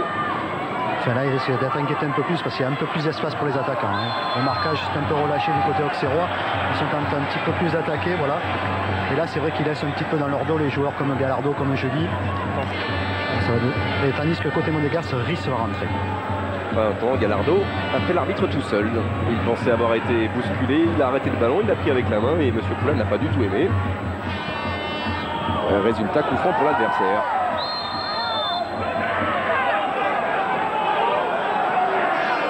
Et nouvelle intervention de M. Poula. En tous les cas, physiquement, on sent les Monégasques très très bien dans le match par rapport aux Auxerrois qui, eux, semblent en retrait un petit peu dans les duels, dans l'attaque du ballon. Et encore un coup franc de Carnot et une sortie de Fabien Barthez qui, cette fois-ci, a dû le rassurer définitivement. Et les espaces sont de plus en plus importants, par exemple pour David Trezeguet. Marco Simone, pas de hors-jeu, il est un petit peu excentré l'italien. Alors il lève la tête, il attend une possibilité, il y a Giuli. Oh, il est petit le demi de Giuli, mais il arrivera peut-être à passer, ce qu'il n'est pas parvenu à faire, repris par Frédéric Jay.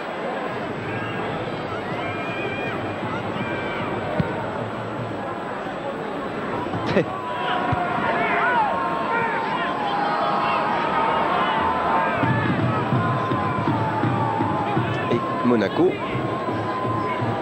qui continue tranquillement à mener son match à son rythme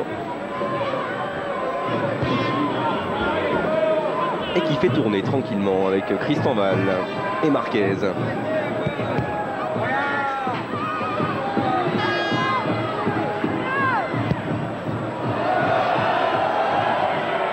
Il est prouvé ce soir qu'il n'est pas besoin de frapper beaucoup au but pour marquer, puisque Léonard et Gallardo n'ont tiré qu'une seule fois.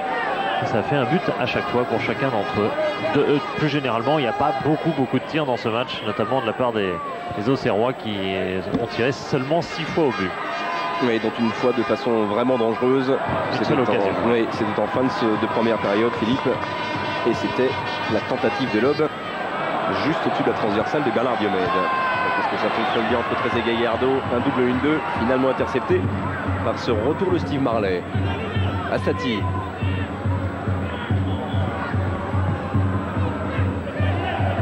Il Frédéric Jay. y a beaucoup moins de mouvement maintenant dans le jeu auxerrois pour le porteur du ballon. Attention. 3 contre 4, retour de Thomas Klose dans les pieds de Trezeguet. Il y aura d'autres occasions, peut-être pour la JOCR, mais sans aucun doute pour Monaco. Ouais, d'autant que sur le plan défensif aussi, l'équipe de Monaco reste bien en place. Surtout avec Dacosta, Lamouchi. Ouais, et puis des hommes qui n'ont pas fait tous les efforts et tous les matchs aussi en défense lors des dernières semaines. Léonard par exemple ne jouait pas à Majorque, il n'a joué que le match retour. Quant à Marquez, il n'a pas joué le retour parce qu'il avait été expulsé au match aller. Ils ont un petit peu moins donné physiquement que les milieux de terrain ou bien les attaquants. Lamouchi. Tainio. Qui va finalement se récupérer, le Finlandais, adresser un bon ballon à Stéphane Guivarch. La touche devrait être évitée, il manque quelques centimètres.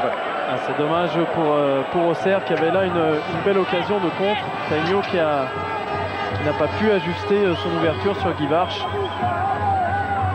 Il ne faut pas rater ces ballons pour les Auxerrois, ils n'en ont pas beaucoup. Il y a Riz qui rentre du côté de Monaco à la place de Ludovic Joly.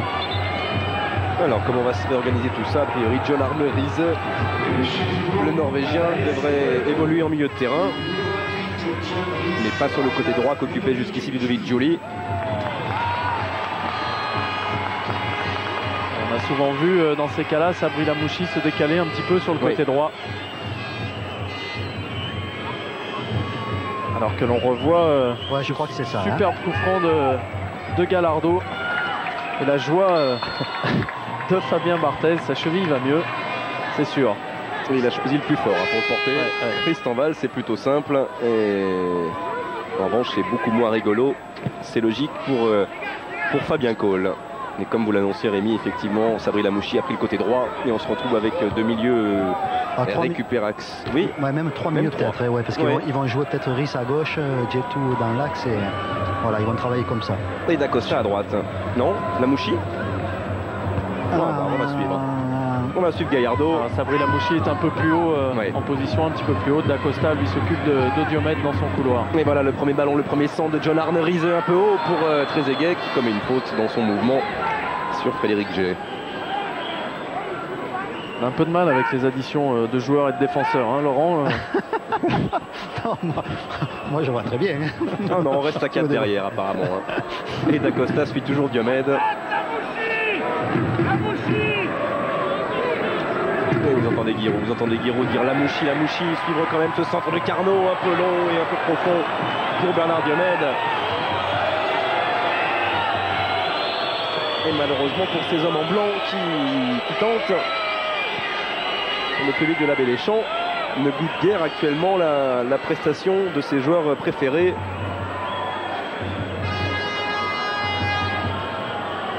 Et ça y est, Guiraud vient d'être entendu. Et Eric Assati, là, à la tombée du ballon, s'occupe et suit Sabri Lamouchi. Un dégagement de Tristan Val, tête d'Assati, celle de Tainio. Djetou, directement sur Jeune-Champ. L'intervention de Léonard était au sol, c'est vrai, d'abord sur le ballon, mais c'était impressionnant. L'avantage laissé par Monsieur Poula, pas de faute de Léonard. Cette fois-ci, Trezeguet va peut-être être servi, tête de Klose. Et corner pour l'AS Monaco. Il a très bonne vision du jeu encore de Gallardo, le bon déplacement de Trezeguet. Il y a une très bonne coordination entre ces deux joueurs, comme sur l'action précédente. Et comme souvent sur ces corners, Raphaël Marquez, comme à chaque fois, pratiquement on peut dire, va monter. Oui, il n'est pas très grand Marquez, mais il a déjà inscrit plusieurs buts de la tête cette saison. Lamouchi, Gallardo, Marco Simone, Marquez sur la tête de Tainio. Ce sera récupéré par Marcelo Gallardo. Marquez. Et le contre favorable à Lagia qui va obtenir la touche.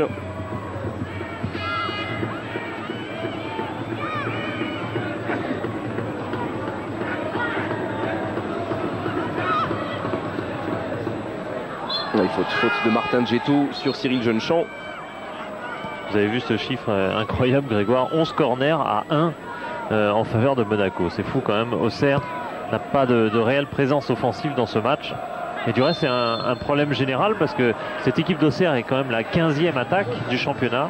Et je regardais, en fait, au début de saison, ça allait à peu près. Dans les 15 derniers matchs, ils ont mis 9 buts seulement Auxerre. Donc c'est un problème quand même qui dure depuis le mois de novembre, en fait. Oui, et toujours pas ce soir, en tout cas. Alors là, combinaison classique, les deux anciens de Guingamp, Carnot et Guivarch. Décalage de Carnot, frappe de Guivarch. Oh, il n'était peut-être pas à distance à ce départ, Gallardo. Il n'empêche que M. Poula laisse l'avantage et que l'Argentin est venu contrer la frappe de Stéphane Guivarch.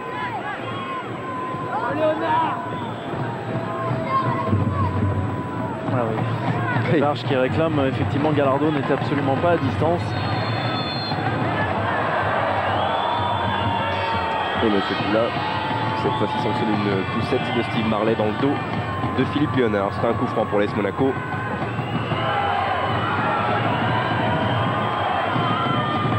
On a connu des équipes d'Auxerre plus vives, beaucoup plus explosives dans les attaques. Et là, c'est vrai qu'aujourd'hui, on sent pas du tout cela chez les joueurs de Giroud. Justement, il y a Comisetti qui va rentrer du côté de Auxerre. Le centre de Marco Simone. Et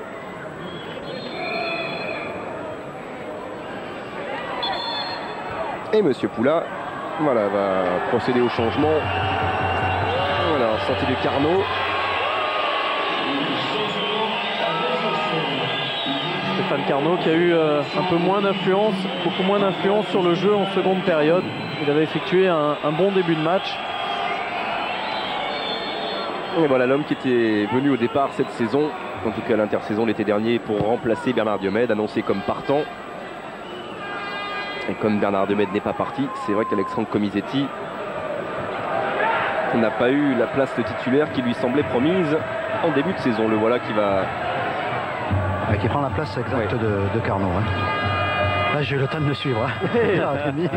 C'est plus facile. Ouais, voilà, Comisetti à la lutte avec Philippe Léonard. Riese.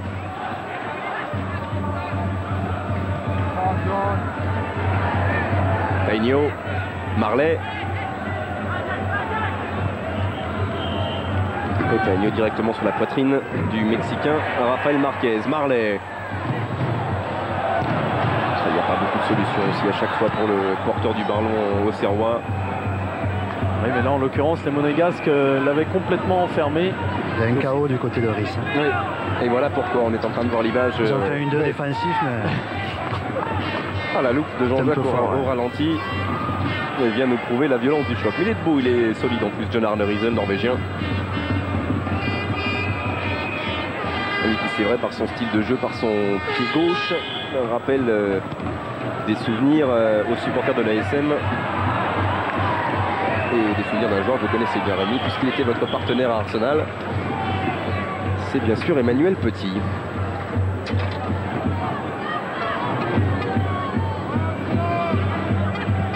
Jeune champ, Guivarch. Jeune champ, le bout du pied de Martin Djetou et la touche pour Auxerre. Tainio. Marley. Mais c'est pour Bernard Diomède, c'est un petit peu long et la mouche du bout du pied vient chipper ce ballon que convoitait Eric Assati.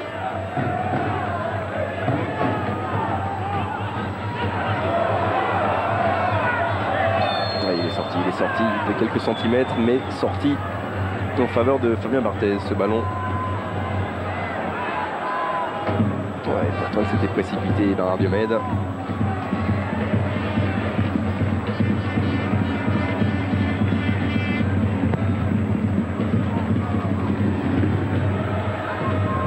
Tête de jeune champ, Assati.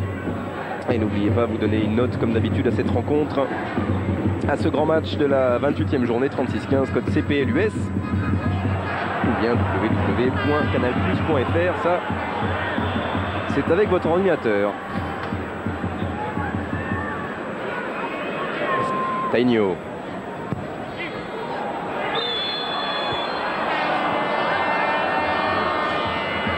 Et toujours ce drapeau qui se lève pour Stéphane Guivarch. Voilà, on voit cette statistique assez révélatrice. Un seul tir cadré pour la J Auxerre. C'est trop peu pour une équipe évoluant à domicile. Et globalement, on a pu remarquer qu'il y avait d'ailleurs très peu de tirs dans cette rencontre.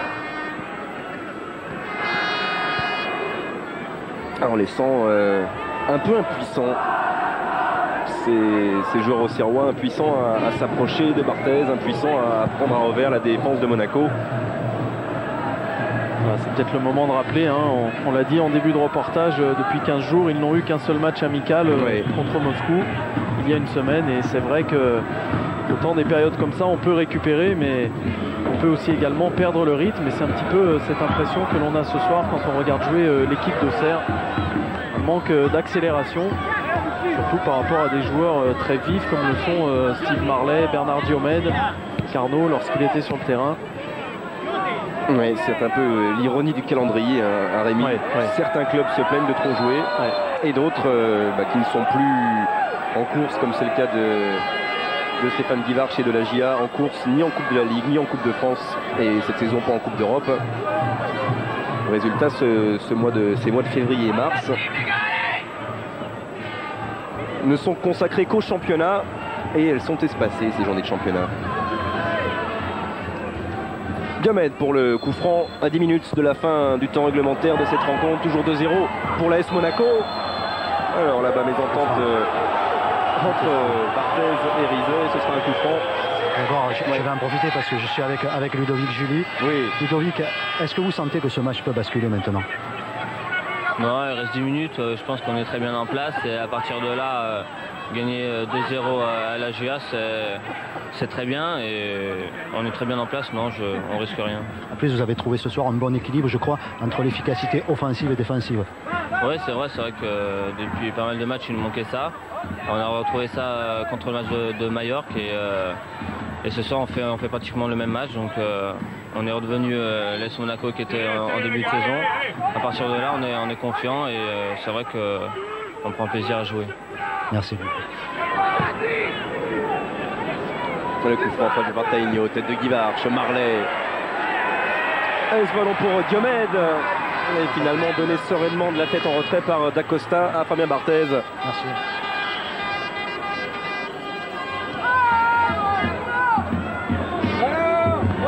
Tristan Val. Et Frédéric Jay qui devance Marco Simone. Reyes, Assati. Guivarch.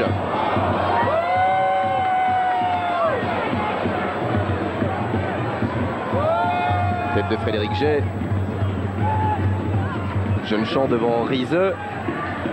Oh, l'avantage laissé et Rise qui récupère avec Trezeguet. Dacosta.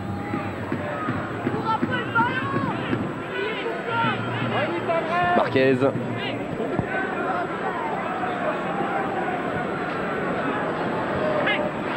on sent vraiment les Blancs totalement désabusés. Comme ils ne sont plus du tout dans la récupération du ballon.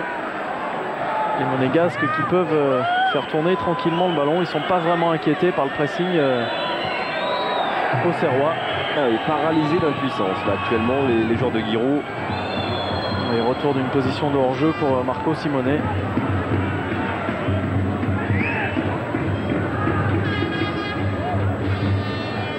Qui a encore une fois ce soir aura beaucoup donné. Il s'était battu pendant 90 minutes face à Majorque. Et ce soir, il aura été encore l'auteur d'une passe décisive pour le premier but, l'ouverture du score de Philippe Léonard en début de seconde période. Dégagement de Reyes. Djetou. Dacosta avec Léonard. Rise.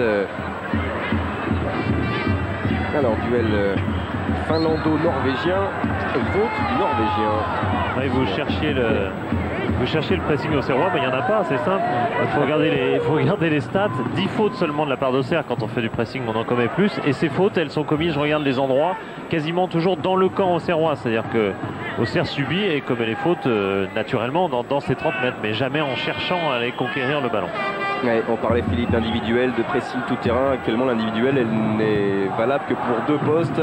C'est Frédéric Jay sur Simonet et c'est Klaus sur Trezeguet. Le reste, Après, il y a quand même en face une grosse équipe de Monaco ce soir. Hein. Ah ouais, dans la récupération, dans l'utilisation du ballon, ils sont quand même solides. Hein. Ça paraît évident. Je veux dire, c'est pas un petit Auxerre, c'est un grand Monaco ce soir. Hein, c'est bien de positiver tout ça, Laurent. Oui, non, je crois. Non, mais c'est vrai parce que...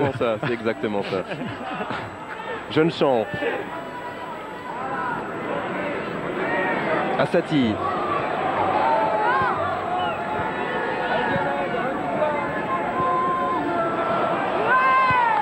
Et pourtant, il tente Bernard Diomède. Et Jeune Champ recherchait son partenaire. Mais là encore mésentente. Rize. Trezeguet. Gallardo. Marco Simone. Frappe de Simone. Encore une fois. Il a pris sa chance, l'Italien, sans contrôle. Ouais, on pourrait remonter très très loin sur cette action pour s'apercevoir qu'elle est partie de Christian Val. Le ballon a tourné, a dû toucher pratiquement une dizaine de joueurs monégasques avant de mettre Marco Simone dans cette bonne position de tir. Comme quoi le jeu collectif monégasque a largement pris le dessus en seconde période sur celui d'Auxerre. Et Marquez glisse, ce qui ne l'empêche pas de conserver le bénéfice de ce ballon et d'adresser une magnifique transversale jusqu'à Gallardo. Bon, ça aussi c'était bien fait de la part de Gallardo, mais pas de faute. Et Assati sur l'Argentin, selon M. Poula.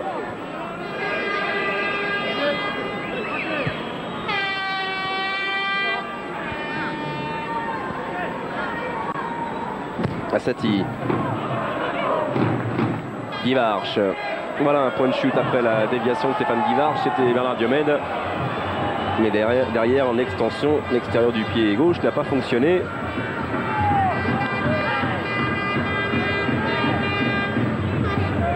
Peut-être sur le terrain aussi la différence d'une équipe qui fait pas mal de compétitions et l'autre qui n'en a pas depuis longtemps. Hein.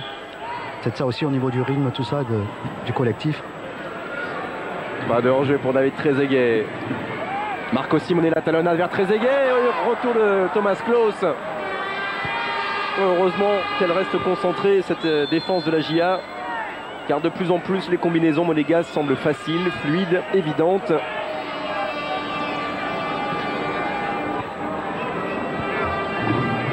Voilà, transversale de Rize, un contrôle. Ah oui, il y a beaucoup plus de mouvements dans le jeu monégasque. Le porteur du ballon a toujours plusieurs solutions, comme là par exemple Marco Simone. C'est vrai que là, les attaques monégasques paraissent trop faciles, trop d'attentisme du côté auxerrois.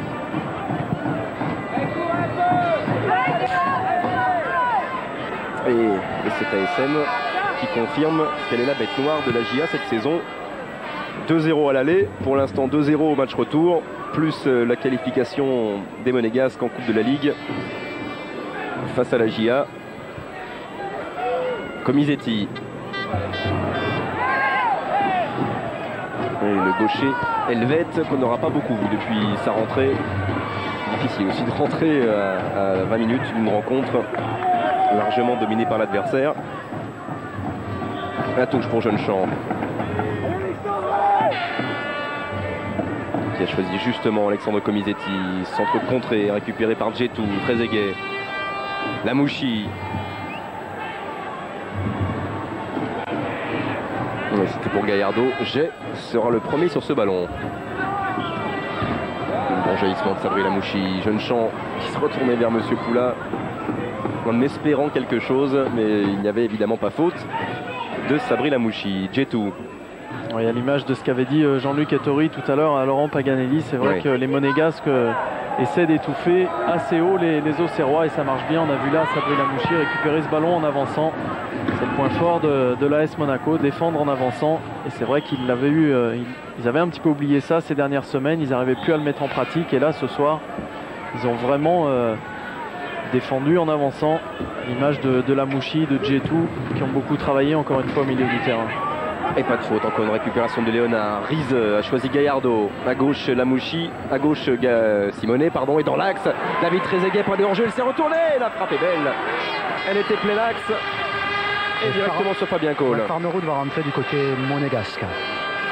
Alors on aura donc un Finlandais, un Norvégien et un Suédois. À la place de Monégasque. Je sais pas lequel encore. Faut toujours s'appuyer sur les certitudes, Laurent, comme ça, c'est bien. Effectivement, ouais. D'Acosta, Gallardo. Et c'est de plus en plus difficile pour la JOC. Le centre d'Acosta, tête de Frédéric Jay. Tainio, Guivarch. Tainio, l'appel de balle de Comisetti, sortie de Fabien Barthez.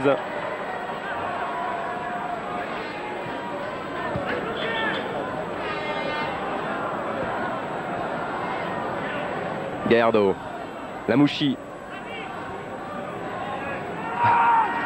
Riese et Léonard pour une de ses premières incursions dans le camp adverse. Finalement ne récupérera pas le ballon, tout étonné d'être l'auteur d'une faute et pourtant Monsieur Poula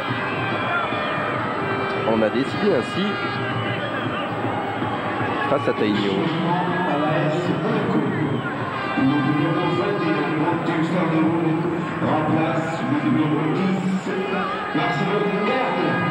75 ballons touchés par Marcelo Gallardo dans cette rencontre. Un tir, un but. » Oui, c'est à l'image de ce que l'on a dit. Peu de tirs dans ce match-là, mais grosse activité pour Gallardo. 75 ballons joués. Ça commence à être beaucoup.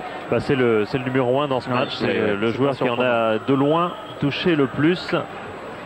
J'étais en train de regarder la récupération parce que le nombre de ballons récupérés par les joueurs monégasques et par chacun sur la fiche individuelle est impressionnante. Par exemple, un joueur comme D'Acosta a récupéré 29 ballons à lui tout seul. C'est des chiffres qu'on voit assez rarement. Mais pour une fois, Philippe D'Acosta avait un petit peu lâché son marquage sur Bernard Diomède à l'instant. Mais Diodio ou Petit Bonhomme, comme l'appelait Aimé Jacquet pendant la Coupe du Monde, n'a pas pu centrer sa frappe. Oui, mais comme vient de le dire Philippe, il a eu affaire à un très bon D'Acosta, à un poste un peu inhabituel pour lui. Allez, il reste 4 minutes de temps additionnel. Et on repense à ce que nous disait en rigolant Sabri Lamouchi, Rémi, juste au début de cette rencontre. On lui rappelait qu'il avait quand même gagné ici le doublé en 96 avec la JA, Coupe Championnat. Et nous disait en rigolant, comme cette année, le doublé avec la SM. La première partie, c'est-à-dire le championnat, est plutôt bien partie. Il reste la Coupe de France. Oui, Laurent. On va vous faire une première. Il y a Ludovic Julie qui a interrogé Gallardo. Non. Ouais, si, on va vous le faire. On le fait tout à l'heure ou on le fait maintenant? Alors, vous décidez. Oui, Marcello. Que pensa des matchs de Auxerre ce soir? Oh, un bon match. Se jugó un buen partido, sí, a ver cómo se jugó un buen partido. Sí, et coup franc magnifique, et but extraordinaire, dès que est grand joueur, est fabuleux, non? Oui, fabuleux le match. Toi, c'était fabuleux aussi. Bien, très bien. Merci, monsieur Gallardo. Reprenez le micro. Je fais pas la traduction. Hein, il va pas vous le rendre. Il va pas vous le rendre, le micro. Si vous lui laissez. C'est un grand moment. En tous les cas, dès que vous quittez Monaco, vous pouvez signer à Canal. Il n'y a pas de problème. Elle va prendre ma place. Ah, mais il est plus petit que vous, non? Non. si, je crois bien. Non. Allez, ensuite, John Riese, il reste 3 minutes. L'AS Monaco mène toujours 2-0. Et le centre du Norvégien est récupéré du bout du pied par Reyes. Et on parlait du doublé possible pour l'AS Monaco cette saison. Le championnat est bien parti, reste la Coupe de France. Et un Lyon-Monaco dimanche prochain qui vaudra le détour en quart de finale. Alors que vous retrouverez Nantes-Rennes, autre magnifique affiche de ces quarts de finale sur Canal.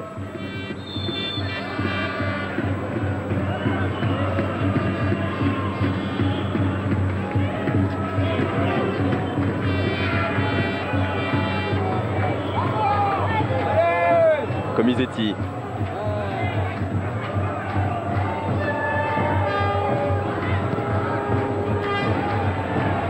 Tainio.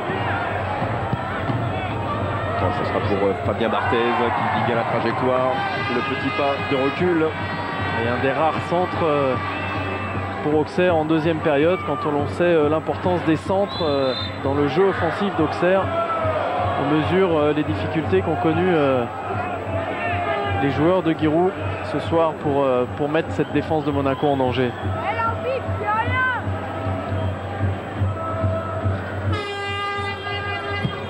Allez, pourquoi pas une passe décisive de Fabien Barthez qui cherchait ou Simonet ou Trezeguet.